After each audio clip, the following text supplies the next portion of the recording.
हाय हिंदी के एक नए एपिसोड में आपका स्वागत है। इस वीडियो में हम बात करने वाले हैं एरोनॉटिकल डेवलपमेंट एजेंसी के बारे में। दोस्तों, जब से अमेरिका की तरफ से F-47 को लेकर अपडेट शेयर करी गई हैं और अमेरिका ने कंफर्म किया है कि उनका जो 6th जनरेशन फाइटर एयरक्राफ्ट है, इसका डेवलपमेंट पूरी रफ्तार के साथ आगे बढ़ रहा है, तो उसके बाद से भारत में भी जो 6th जनरेशन फाइटर एयरक्राफ्ट है, इसको लेकर काफ़ी हाइप क्रिएट की जा रही है और एरोनॉटिकल डेवलपमेंट एजेंसी और इंडियन एयरफोर्स के ऊपर दबाव बनाने की कोशिश की जा रही है हाइप के थ्रू कि भारत को भी अब 5th जनरेशन फाइटर से ज़्यादा 6th जनरेशन फाइटर एयरक्राफ्ट पर ध्यान देना चाहिए। लेकिन फाइनली एरोनॉटिकल डेवलपमेंट एजेंसी के ऑफिशियल ने इसको पूरी तरीके से नकार दिया है और उन्होंने 6th जनरेशन हाइप को लेकर काफ़ी प्रैक्टिकल थॉट सामने रखे हैं और आडा की ये अप्रोच निसंदेह आपको संतुष्ट करने में सफल रहेगी कि आखिरकार क्यों हमें इस समय 6th जनरेशन फाइटर्स की तरफ नहीं भागना चाहिए और अंधी रेस में शामिल होने से हमें कुछ नहीं मिलेगा। आइए जानते हैं पूरा मामला क्या है। देखिए, अमेरिका और चाइना की तरफ से जब 6th जनरेशन फाइटर एयरक्राफ्ट की घोषणा करी गई तो उसके बाद से भारत में भी इसको लेकर चर्चाएं शुरू हुई कि आखिरकार ये देश अभी भारत जो है 5th जनरेशन को नहीं बना पाया और ये देश 6th जनरेशन एयरक्राफ्ट की तरफ अग्रसर हैं। लेकिन इसको यहाँ पर एरोनॉटिकल डेवलपमेंट एजेंसी की तरफ से पूरी तरीके से खारिज कर दिया गया। एरोनॉटिकल डेवलपमेंट एजेंसी के एक अधिकारी ने मीडिया से बात करते हुए कहा कि ये जो 6th जनरेशन फाइटर एयरक्राफ्ट की एक्साइटमेंट है, ये एक ओवर हाइप है। उन्होंने कहा कि निसंदेह इस क्षेत्र में जो फ्रंट रनर्स हैं, उन्होंने इसकी घोषणा कर दी हो, लेकिन जब एक बात एक्चुअल 6th जनरेशन प्लेटफॉर्म की होती है तो सबसे पहले उन्हें ये डिफाइन करना होगा कि 5th जनरेशन और 6th जनरेशन में जो मेजर डिफरेंस है वो क्या होने वाला है। एरोनॉटिकल डेवलपमेंट एजेंसी ने अपने प्रोग्राम पर बात करते हुए कहा कि हम भारतीय वायुसेना के लिए एक उन्नत 5th जनरेशन फाइटर एयरक्राफ्ट को विकसित कर रहे हैं जो कि भारतीय वायुसेना की प्रैक्टिकल नीड्स को पूरा करने में सक्षम होगा और हम अपनी अप्रोच को लेकर कॉन्फिडेंट हैं कि थोड़ी ये कॉम्पिटिटिव जरूर होने वाली है हमारे लिए, लेकिन जब ये एयरक्राफ्ट बनके तैयार होगा तो भारत को किसी भी एयरक्राफ्ट की कमी यहाँ पर महसूस नहीं होने वाली है। और रही बात so called 6th generation fighter aircraft की, तो बिना अभी समस्याओं का निवारण किए उनके तरफ जाना महज एक कोरी कल्पना होगी, क्योंकि अभी हमें ये चैलेंजेस को देखना होगा कि 6th जनरेशन फाइटर एयरक्राफ्ट में एक्चुअली है क्या और कैसे जो 5th जनरेशन फाइटर एयरक्राफ्ट की कमियां हैं उनको दूर किया जा सकता है। एरोनॉटिकल डेवलपमेंट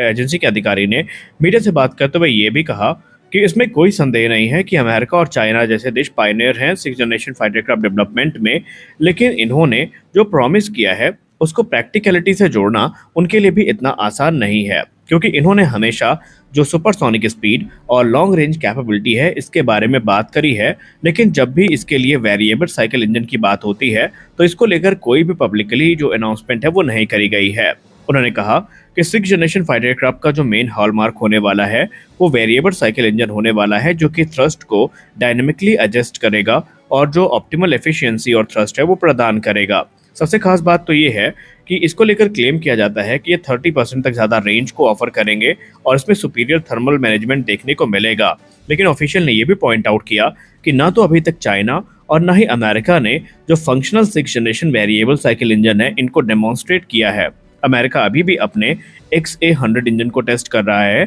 तो वह चाइना भी अपने जो WS-15 और दूसरे इंजन हैं उनकी टेस्टिंग में लगा है, जो कि उनके so call 6th generation fighter aircraft में यूज़ किए जाएंगे। यानी कि अभी भी वो 5th जनरेशन इंजन जो कि बेहतरीन उनके पास है उनको ही यूज़ करके यहाँ पर एयरक्राफ्ट को उड़ाने वाले हैं। और एक चीज़ उन्होंने और भी कही कि आपने एम्बिशन और रियलिटी के बीच में जो गैप है उसको देखा ही नहीं। उन्होंने कहा कि जब next generation air dominance fighter की बात होती है तो इसको लेकर ये क्लेम किया जाता है कि प्रोटोटाइप ने अपनी पहली उड़ान 2020 में पूरा कर लिया है, लेकिन इंजन डिटेल्स को अभी तक अनडिस्क्लोज रखा गया है और उनका ये मानना है कि अभी अमेरिका अपने इन फाइटर एयरक्राफ्ट को F-35 में यूज़ किए जाने वाले F-135 इंजन, जो कि 43,000 पाउंड्स का थ्रस्ट जनरेट करता है, उसको ही यूज़ करके उड़ा रहे हैं। तो वहीं चाइना भी अपने जो 6th जनरेशन फाइटर एयरक्राफ्ट है, जिसको उन्होंने अभी टेल लिस्ट कॉन्सेप्ट के साथ रखा था सामने, उसमें WS और WS-15 इंजन जो है उनको यूज़ कर रहे हैं और वो एयरक्राफ्ट अभी भी 5th जनरेशन रोल के लिए स्ट्रगल कर रहे हैं। तो ऐसे में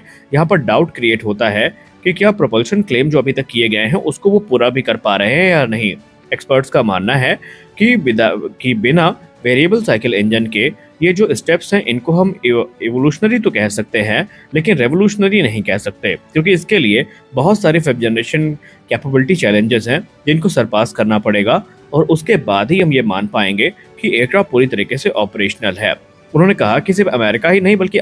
यूरोप में भी हमें 2 6th जनरेशन एफर्ट्स देखने को मिल रहे हैं। इसमें से एक है यूके के द्वारा लीड किया जा रहा ग्लोबल कॉम्बैट एयर प्रोग्राम, जिसको हम जीकैप के नाम से जानते हैं, और दूसरा है फ्रांस और जर्मनी और स्पेन के द्वारा आगे बढ़ाया जा रहा प्रोग्राम एफकैस, जिसको हम फ्यूचर कॉम्बैट एयर सिस्टम के तौर पर जानेंगे। और ये भी जब बात वेरिएबल साइकिल इंजन की आती है तो ये भी उसके आसपास भी नहीं टिकते हैं। यहाँ पर रोल्स रॉयस, सैफरॉन जैसी जो कंपनियां हैं प्रोग्राम को लीड तो कर रही हैं, लेकिन कोई बड़ा डेवलपमेंट इसमें देखने को नहीं मिला है। और अगर यहाँ पर आप सोचते हैं कि भारत में बहुत पीछे है, तो आपको बता दें कि एडवांस मीडियम कॉम्बैट एयरक्राफ्ट का जो मैक्सिमम टेक ऑफ वेट है वो 27 टन होने वाला है, और मौजूदा 5th जनरेशन की कैटेगरी में ये aircraft one of the best fighter होगा। और इसमें ऑलरेडी जो so called 6th generation techniques हैं या टेक्नोलॉजीज हैं वो आपको देखने को मिलने वाली हैं, इसीलिए हम इसको 5.5 जनरेशन के एयरक्राफ्ट के तौर पर डेजिग्नेट करते हैं। उन्होंने कहा कि आप कैपेबिलिटी वाइज निश्चिंत हो जाइए, क्योंकि एरोनॉटिकल डेवलपमेंट एजेंसी ने एमका फाइटर्स को भारत की जो प्रैक्टिकल नीड्स हैं उनके हिसाब से बनाया है। ये एक ऐसा एयरक्राफ्ट होने वाला है जो कि 2 अलग अलग इंजन के साथ आएगा। मार्क 1 आएगा जनरल इलेक्ट्रिक F414 के साथ, और मार्क 2 आएगा इंडिजिनस 110 किलोन्यूटन थ्रस्ट क्लास के इंजन के साथ। इसको आप स्टेल्थ मोड और नॉन स्टेल्थ मोड दोनों में यूज कर पाएंगे। एरोनॉटिकल डेवलपमेंट एजेंसी के अधिकारी ने इस चीज़ पे भी स्ट्रेस दिया कि पहली उड़ान को हम 2028 तक आयोजित करने वाले हैं। हम इसमें बहुत पीछे नहीं हैं, क्योंकि हमने बहुत सारे 6th जनरेशन फीचर्स जो हैं उन पे काम किया है, और कुछ फीचर्स ऑलरेडी प्रूवन हो चुके हैं जो कि एक गैप को ब्रिज करने का काम करेंगे। और एम का आने वाले भविष्य में निसंदेह इसके जो लेटर वेरिएंट्स होंगे उसमें आपको 6th जनरेशन कैपेबिलिटीज भी देखने को मिलेंगी। उन्होंने कहा कि एमका का जो कॉन्क्रीट एडवांसमेंट है वो हमें एक क्लियर पिक्चर देता है भारत के एडवांसमेंट की, जैसे कि इसमें आपको गैलियम नाइट्राइड बेस्ड उत्तम ऐसा रडार देखने को मिलेगा जो कि सुपीरियर रेंज, रेजोल्यूशन और जैमिंग रेजिस्टेंस प्रदान करेगा। और ये जब बात सर्च और ट्रैक की आएगी तो यहाँ पर जो इसके सबसे बड़े प्रतिद्वंदी हैं यानी कि J-20 हैं, उनके रडार को ये पीछे छोड़ देगा। यही उन्होंने ये भी कहा कि इसमें आपको AI assisted multi sensor data fusion देखने को मिलेगा, यानी कि यहाँ पर जो एडवांसमेंट है वो काफ़ी बड़ी होने वाली है। इसके अलावा इसमें आपको जो EOTS है वो देखने को मिल सकता है, और फिलहाल तो आपको जो इंफ्रारेड सर्च एंड ट्रैक है ये कंफर्म है देखने के लिए, लेकिन आने वाले भविष्य में जो EOTS है इसकी संभावनाएं भी प्रबल हैं, क्योंकि हाल ही में एक रिपोर्ट सामने आई थी जहां पर एमका में EOTS की बात की गई थी। इसके अलावा इसमें आपको एडवांस इलेक्ट्रॉनिक वॉरफेयर स्वीट और साइबर रेजिलियंस देखने को मिलेगा, और ये कैपेबिलिटीज इसको निसंदेह अपने कैटेगरी के उन्नतम एयरक्राफ्ट की श्रेणी में लाकर खड़ा कर देंगी। इसके अलावा रही बात इंजन की, तो इंजन पर हम इस प्रकार से काम कर रहे हैं कि उसमें भारत की हॉट और ह्यूमिड कंडीशन का कोई फर्क ना पड़े, और जो थ्रस्ट लेवल है वो ड्रॉप ना हो। इसके अलावा voice assisted command, automated take off और लैंडिंग फीचर्स जो है वो देखने को मिलेंगे, और दूसरे AI पावर्ड फीचर्स हैं जिनको उन्होंने जानकारी पब्लिकली अनाउंस नहीं करी है, लेकिन माना जा रहा है कि ये इसे काफ़ी एडवांस बनाएंगे। तो आप एरोनॉटिकल डेवलपमेंट एजेंसी के अधिकारी की बात से कितना सहमत हैं? क्या आप भी मानते हैं कि 6th जनरेशन फाइटर अभी सिर्फ एक हाइप है, प्रैक्टिकलिटी से काफी दूर है? आप इसको लेकर क्या सोचते हैं? अपनी राय कमेंट सेक्शन में जरूर दें। मिलते हैं अगले वीडियो में कुछ और अपडेट्स के साथ, तब तक के लिए जय हिंद।